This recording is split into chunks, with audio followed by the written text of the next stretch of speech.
por la masacre de Margarita Belén, ocurrida en diciembre de 1976, con el resultado de 22 muertes por fusilamiento.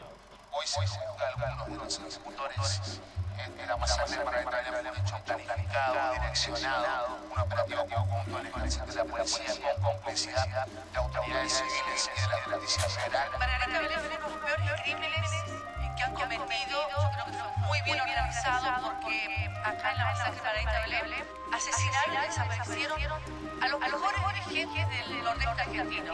Creemos que hoy comienza a persistir con impunidad, pero falta mucho para que podamos decir aún si fueran condenados que acá se hace justicia. Nos falta conocer la totalidad de las víctimas, la totalidad de las personas responsables, cómplices y por supuesto el destino final de quienes hasta hoy permanecen como desaparecidos, que en realidad es el dolor más grande que nos queda. Una de las funciones sociales del arte es cuestionar el orden instituido. Por eso siempre es objeto de censura, ya sea en gobiernos de facto o en gobiernos elegidos por el pueblo. En el capítulo de hoy veremos cómo la dictadura cívico-militar argentina utilizó mecanismos de prohibición de las obras en una supuesta tarea higiénica para purificar a la sociedad argentina. Señor Tato, ¿es usted censor? Me siento censor, me sentí siempre porque creo que hacer crítica de cine es ya ejercer la censura. ¿Qué tiempo lleva frente al lente? 9 meses, exactamente el 19 de este mes. ¿Y usted sabe que en tan poco tiempo lleva el récord mundial de prohibiciones? Exactamente, hemos prohibido ya 125 películas y estoy muy satisfecho de esa tarea higiénica y espero que si me dejan unos meses más voy a llegar a las 200 películas que son mi ideal prohibir en un año. Como de autocensura, capaz que hasta no sé si tan conscientemente, ¿no? De hacer obra que al hacerla sabes que puede ser un problema y mantenerla como en secreto. Lo del avión de León Ferrari, por ejemplo, no es él la que la escondió, él se estaba yendo al exilio. El avión es el de Civilización Occidental, que es un avión de guerra de Vietnam con un Cristo crucificado en el avión. Después del 76 se puso tan violento y tan pesado todo, él sabía que se tenía que ir y dejó el avión, ni pensaba rescatarlo, estaba preocupado por su vida, por la vida de sus hijos, él tiene un hijo desaparecido. Y otro artista, Noé, lo rescató y estuvo todo el tiempo de la dictadura, estuvo escondido en el ropero de Noé. Y también pensaba en unos dibujos que se encontraron hace poquísimo de Bernie, que en una mudanza encontraron una carpeta de dibujos de él. Era una catarsis, son unos dibujos terribles de falcones verdes llevándose gente fusilada en la calle y escondidas en una carpeta en la casa de otra persona. O pensaba en estos últimos escritos de López. Se encontró hace no tanto en su caja de herramientas, en un doble fondo, un montón de escritos, dibujitos, esquelitas, que es esa catarsis, ¿no? De que no te quede tanto horror encima. Son esquelitas explicando cosas terribles que creo que no se las debe haber podido contar a nadie. Detalles horribles del infierno, del centro clandestino.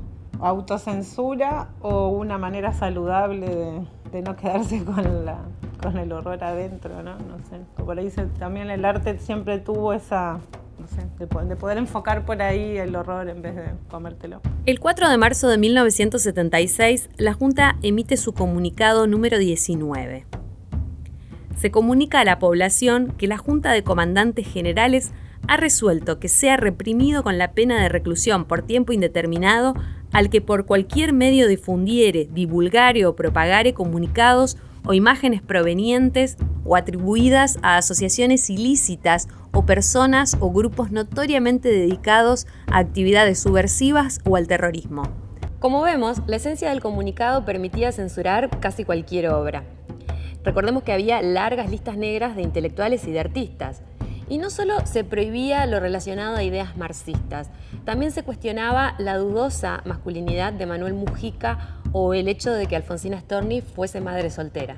Como sabemos, en el año 77 estaba prohibido la presencia de más de 3 personas en el espacio público y insistencias de una de las madres, que se llamaba Susana Villaflor, que había participado de otro evento, solo un par de años atrás, había participado ella de un 17 de octubre, y lo que ella proponía era ir hasta la Plaza de Mayo, todas las madres que estaban buscando a hijos, para que desde las ventanas de Casa de Rosada vea el presidente de la Nación, ¿no? Al llegar a la Plaza de Mayo y ante esta prohibición, ante el estado de sitio, lo que hacen es acatar una orden, y una orden que está siendo acatada más de 41 años, que es: señoras no pueden estar en el espacio público, circulen, circulen. Y ese circulen, circulen fue alrededor del primer monumento que tuvo la Argentina, que es la Pirámide de Mayo, monumento realizado en el 1811. Entonces, ese tipo de conmemoración, por decirlo, de hacer una ronda al primer monumento de la Argentina, hizo que se cree esta performance que ya tiene 41 años, que el año pasado nosotros acá en Resistencia saludamos con las esculturas con pañuelos las 2000 vueltas a ese monumento. No fue pensado, fue una acción hecha para salir del problema de que la podían detener si no estaban circulando, y fue una respuesta muy clara y que todavía se sigue haciendo, que es ritualizar alrededor del monumento. Esas ritualizaciones hoy por hoy podrían entrar en lo que se considera el arte de acción, ¿no? Resistencia Ciudad de la Escultura tiene más de 600 esculturas y ninguna de ellas habla de los desaparecidos.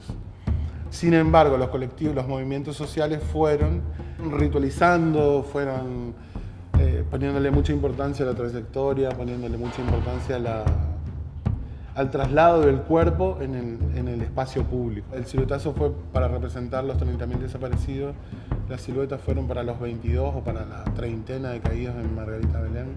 Y que bueno, que fueron ideadas por Miguel Molfino, y que a poco tiempo de ser ideadas tomó Estado Público a través de la Federación Universitaria del Nordeste.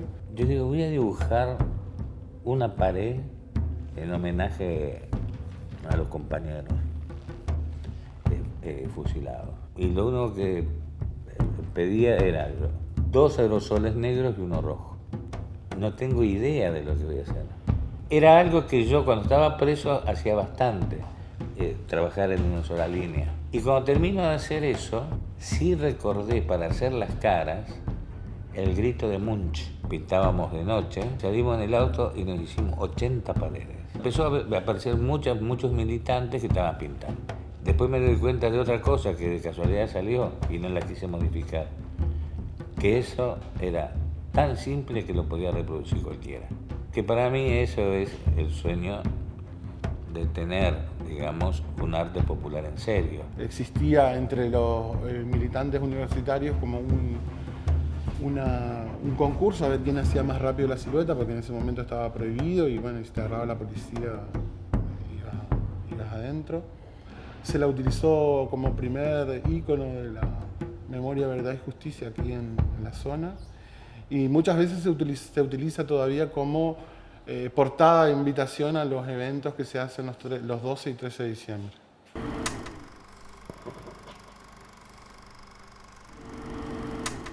La prohibición también llegó al arte chaqueño. Este mural, pintado en 1986 en el aula magna de la Universidad Nacional del Nordeste, se llama Argentina, Dolor y Esperanza. Fue creado por la madre de Fernando Pierola, uno de los asesinados en Margarita Belén. Fue censurado 3 veces, una por la Iglesia, después la Justicia y por último la Academia.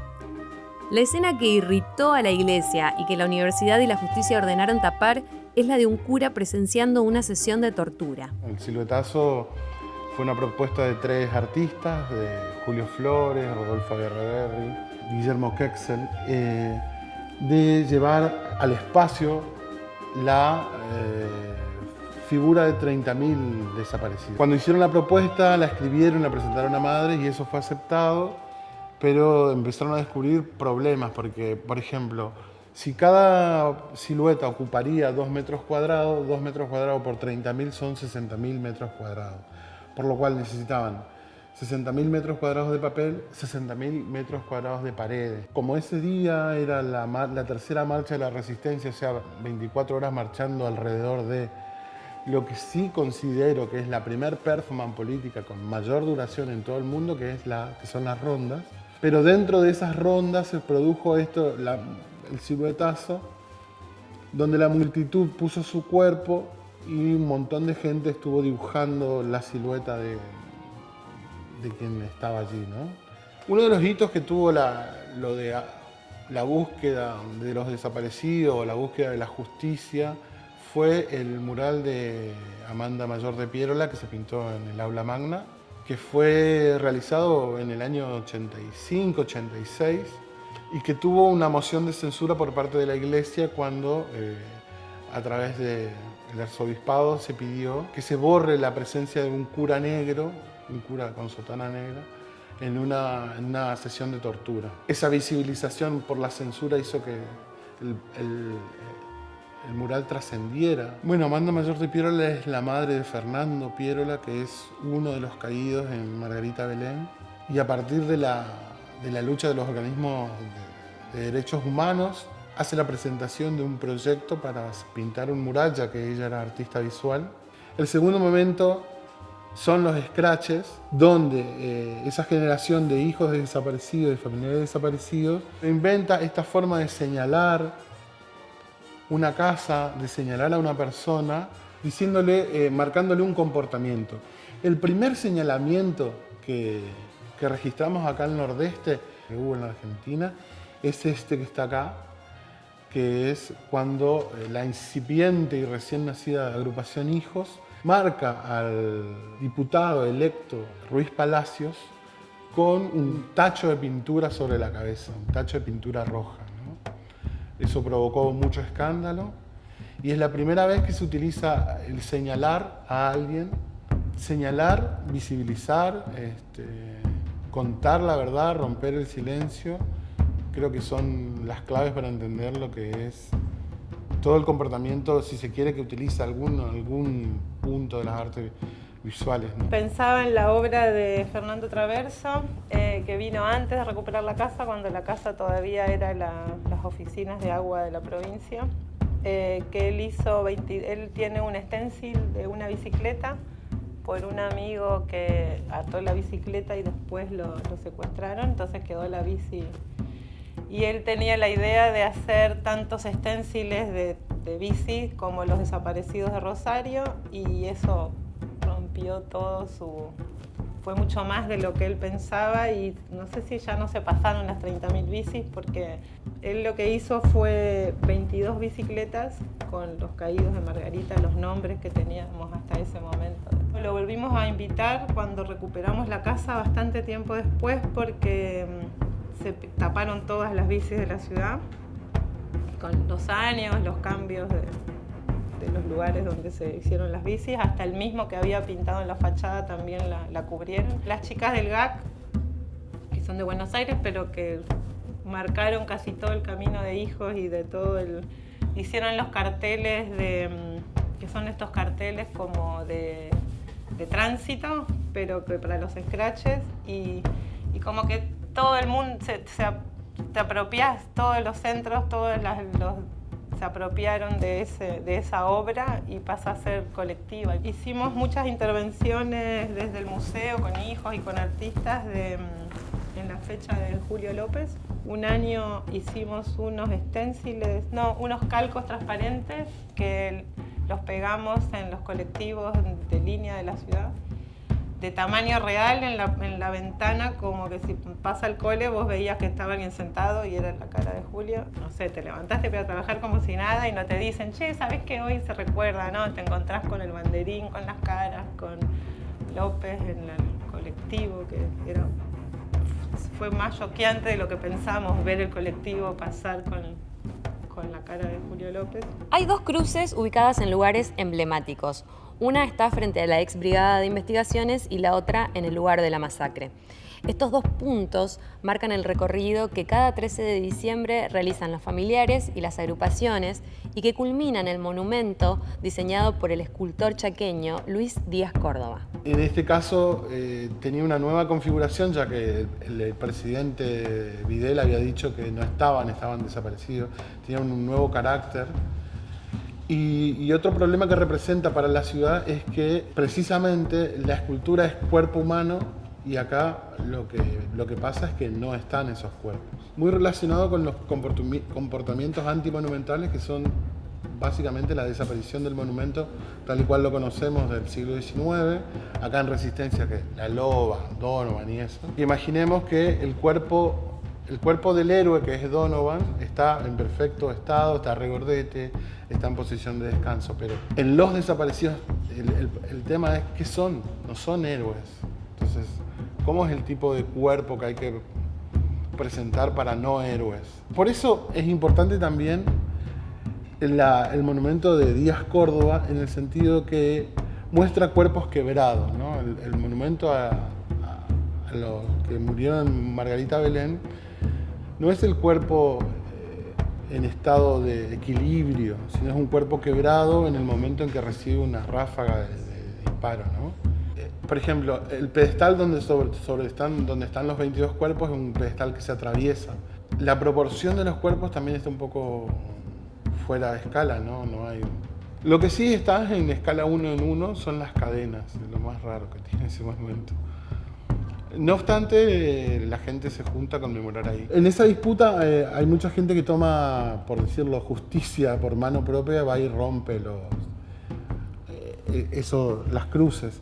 Pero también rompe, por ejemplo, el monumento de Díaz Córdoba, que varias veces fue vandalizado.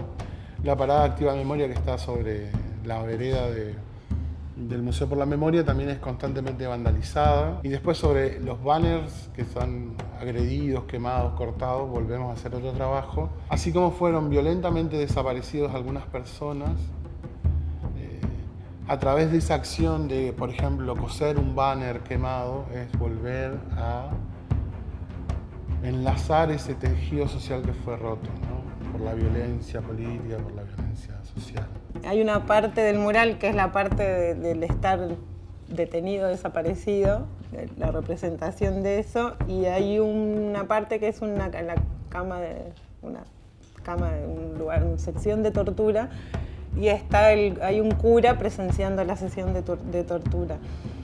La verdad que no sé bien cuánto duró de que lo hicieron a la primer censura, creo que fue casi inmediato, y se pidió la iglesia, la facultad, no sé cómo ahí se organizaron, pero lo taparon. La propia Amanda volvió a pintar el cura y se volvió a censurar, y así hubo como un tire y afloje. Ahora está el mural completo.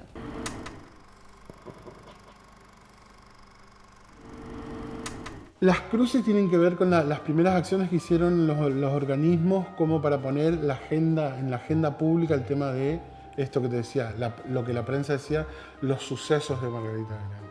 Entonces fueron estrategias, muchas de esas estrategias tienen que ver con la cultura popular y me diría yo, y tienen que ver hasta como una reutilización de algunos ritos católicos. Por ejemplo, se utiliza la palabra vigilia para el día previo al 13 de diciembre. Vigilia es propio de la Pascua, ¿no? Se realizan marchas tipo Vía Crucis, sobre todo en los scratches, donde se para y se cuenta qué es lo que se está haciendo, tal cual un Vía Crucis. Hay como un proceso de martirización de los caídos, y ahí hay una analogía concreta con Cristo. O sea, la figura central del mural de Amanda es un Cristo, como si su hijo Fernando fuera un Cristo, o como si la treintena de personas que había fueran Cristo. En la Biblia hay un suceso donde se cuenta que se lanzó al ángel de la muerte a la tierra para marcar casas. Las casas que estaban marcadas no iban a entrar otros ángeles a matarlos. El scratch, sin embargo, es marcar una casa desde los movimientos sociales donde vive un asesino. O sea, en el scratch es exactamente un espejo. No se va hacia la casa del mártir, sino a la casa del asesino, a la casa del martirizador, si se quiere, ¿no? El monumento siempre sufrió como pequeños vandalismos. Siempre íbamos y había una lona con un corte de trincheta, pero en el 98, 99, no sé qué en el año, un día del acto de la toma del regimiento de Formosa, un camión de soldados que iban para el acto, y ese fue como el acto más grande de vandalismo. No hubo nadie detenido, nunca se supo bien, nunca se investigó, que se denunció desde los organismos de derechos humanos, si no pasaba nada, pero a nivel de haber atado con una cadena al monumento y se cayó una parte, estaba muy, muy rota la obra. Y estuvo muchos años así, que los 13 de diciembre el acto se hacía con el monumento muy roto. Cómo uno va naturalizando algunas cosas. Entonces decís, bueno, a ver, se acerca el 13. Bueno, vamos a ver si hay que arreglar las lonas, como que ya es La cruz siempre fue un poco así, de ir arreglando cada tanto, había que ver en qué estado estaba.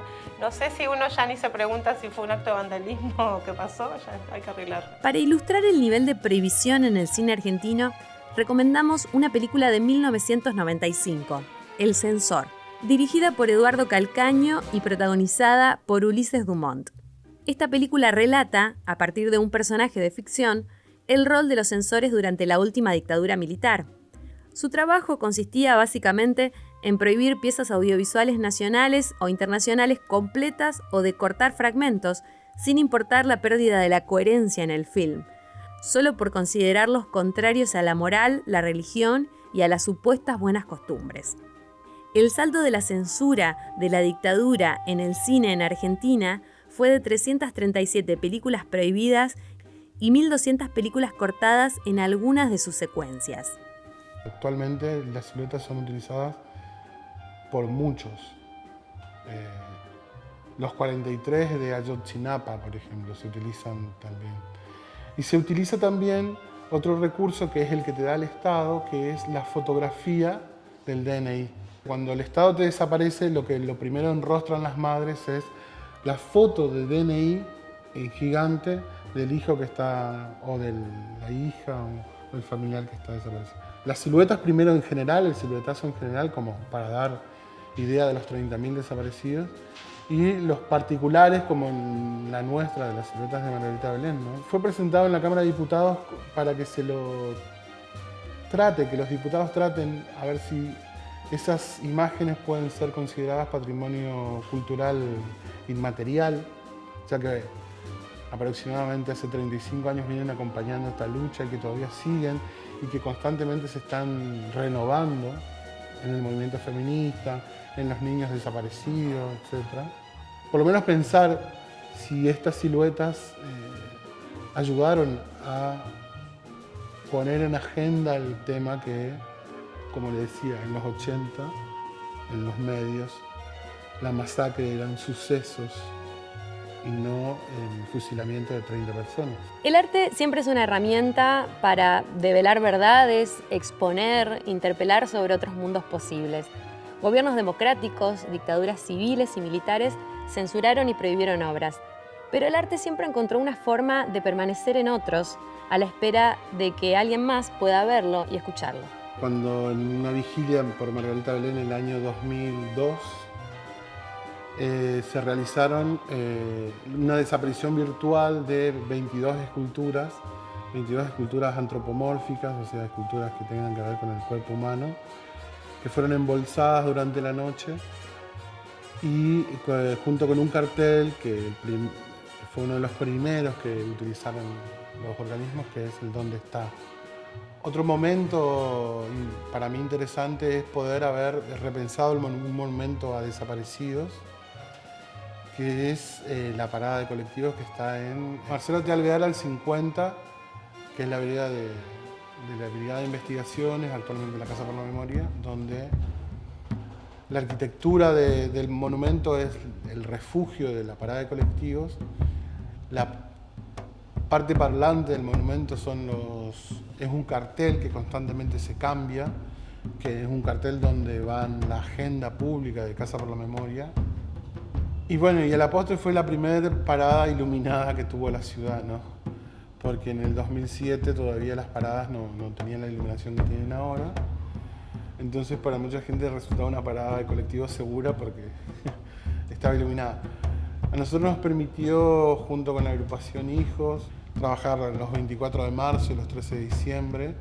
Fue como una cartelera pública que todavía funciona y que a su vez es una obra abierta porque muchos artistas intervienen. De hecho, cuando se inauguró el 24 de marzo del 2007 no tenía la intervención de Freddy Filete. Resistencia tiene algunos momentos donde la historiografía del arte lo citan con respecto a lo de Margarita Belén y también lo de López y también seguramente ahora lo de todo lo que ha aportado el movimiento feminista. Con un grupo de artistas hicimos las primeras marchas de Ni Una Menos, siempre armábamos una lista en el piso de los nombres de las chicas muertas en Chaco por femicidios, nombre, edad, en qué lugar para ponerlas en Resistencia. Yo decía, hacíamos la vuelta a la plaza con los nombres. Entonces hay como un resignificar esa ronda, resignificar esas listas de nombres. Ahora la hicimos en tela y la pusimos en la última marcha en la fachada del Museo por la Memoria y es raro y doloroso porque no deberíamos estar poniendo nombres nuevos, debería ser algo que no... Con los movimientos feministas que va ahora, lo mismo, este mismo camino que ahora desemboca en esta cosa mucho más multitudinaria. Es terrible que estemos resignificando cosas de hace 40 años, 30, con nombres actuales, con nombres de chicas que nacieron muchos años después. Concretamente son respuestas de unas pretendidas ciudadelas de esculturas que, como dice Sabina, habla de todos menos de nosotros, ¿no? Hubo una perfo en Congreso que a mí me impresionó, que son las chicas que se sacaron toda la ropa y se amontonaron con un número real de muertes. Yo veo esa foto de ese amontonamiento de cuerpos con el número de las muertas por femicidio y lo primero que se me viene a la cabeza es un cuadro de un pintor que pintó ese relato de una sobreviviente que para escaparse de un centro clandestino trepó una pila de cuerpos para ir a la ventanita. La primera vez que hicimos esa lista en el piso, no encontramos, no había un lugar que estén los nombres de las muertas por femicidio en el Chaco. Las rescatamos buscando en el diario, buscando en internet, preguntando a alguna compañera que trabajaba en la policía. Y esa lista que hicimos desde el arte, desde una inquietud de artistas de poner los nombres, terminó siendo la lista que usó Ni Una Menos el año siguiente. Queremos saber dónde están. Nos han quitado lo más preciado que puede tener una madre, o su hijo. Angustia porque no sabemos si están enfermos, si tienen frío, si tienen hambre. No sabemos nada. Y desesperación, Señor, porque ya no sabemos a quién recurrir.